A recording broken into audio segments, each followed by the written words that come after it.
Good morning, afternoon, whenever it is. If it was a normal class time, it would be good morning. I'm making this video Tuesday afternoon at like 3 o'clock. So, who knows when you'll watch it. Chapter 19. Okay, today you will check Simple Solutions 107, 108. You should do 109. We'll check it tomorrow. Remember, due Friday is Geography Project 11. On Friday, anytime between now and when you get it done, take a really, really good picture of it, both pages, and attach it to LMS. But by Friday at the latest, I need it attached to LMS. A really, really good picture of it. Remember, I'm going to have to grade the picture, so don't have it upside down or sideways, at weird angles, good picture. All right, chapter 19, we're moving forward. We're trying to get into the 20th century, which remember the 20th century would be the 1900s and World War I. So chapter 19 is the British Empire. If you look down there at the bottom, it's from the 1800s to 1921. So we're now headed into, this takes place after the last chapter we had on England. This is going to focus at the beginning about what's going on in actually England, and then the chapter is going to go to talking about Africa and Australia and Asia, because England had colonized land in all three of those areas, all three of those continents. This is the time period where you're going to get the saying, the sun never sets on the British Empire, because it is so big. As it says here at the beginning, I am not going to read all of 19.1, that's your job, but I will skim it. By the 19th century, remember, 19th century is 1800s. So by the 1800s, England was rapidly becoming the leading nation of the world, largely because of the Industrial Revolution of the late 18th century, and made her the wealthiest country in Europe. Remember, we talked about the Industrial Revolution when we read Rags and Riches and A Christmas Carol, and talked about how bad it was in a lot of ways in England. It did help to make England a strong country and a leading country, but it caused lots of problems for the poor people and for kids. As England spread her dominion into many lands, she shared her representative form of government with them, as well as her Christian heritage. And so then it goes on and talks about representative government and religious toleration, growth of the British Empire. This time period is also known for Queen Victoria, the longest ruling monarch in English history. And so you're going to go through and read about the Elizabethan age. Like I said, you have the saying, the sun never sets on the British Empire during this time. You have Victoria and Albert, who are married. There you see a picture there on page 263 of the family, Victoria, Albert, and the 5 kids. Yes, that's a weird picture, but whatever. Talks about what happens when Albert dies, that she retreats to her castle and is seldom seen in either Parliament or London society.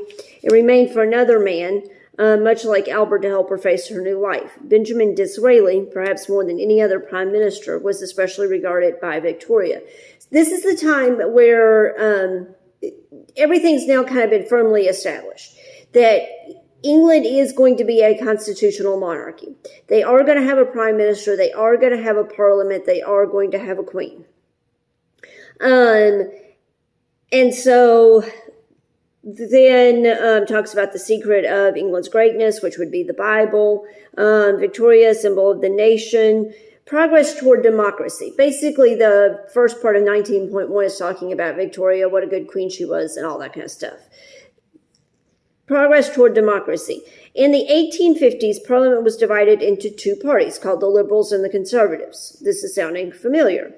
Liberals represented the middle class. They sponsored reform to grant more rights to more people. Conservatives represented the nobility. The names are the same, but the causes are kind of different there. The Liberals of the Parliament were representing the common people, as it was. The Conservatives represented the nobility. The Conservatives tended to oppose change and didn't want to give political powers to the masses or to the common people. The most famous leader of these 2 parties, William Gladstone and Benjamin Disraeli, both switched sides. So they started out one way and then switched to the other side. Not at all confusing, before coming to where they're going to end up as leaders. So then on page 265, you have the brown box there about Gladstone. His desire of oratory, his desire to speak, his desire to benefit the masses of his countrymen, sway he held over English politics for many years, can largely be attributed to his respect for the scriptures. And then it's this long tribute to Gladstone that you'll read. Disraeli and Gladstone alternated prime minister jobs. They kept switching back and forth, kind of. Born to wealth and luxury, Gladstone, think about it. The people who are for the wealthy are the conservatives. So it makes sense. A guy born to luxury is going to start as a conservative. But like we said, he's going to end up switching to the liberal, which is where he's going to end up staying. Disraeli, on the other hand, was born of a lowly Jewish family, common man. Of course, he's going to start out as a liberal, and then he ends up switching to the conservative side. Talks about the growth of the empire. The British Empire expanded throughout the 19th century. That would be the 1800s, until it included territory in every region of the globe.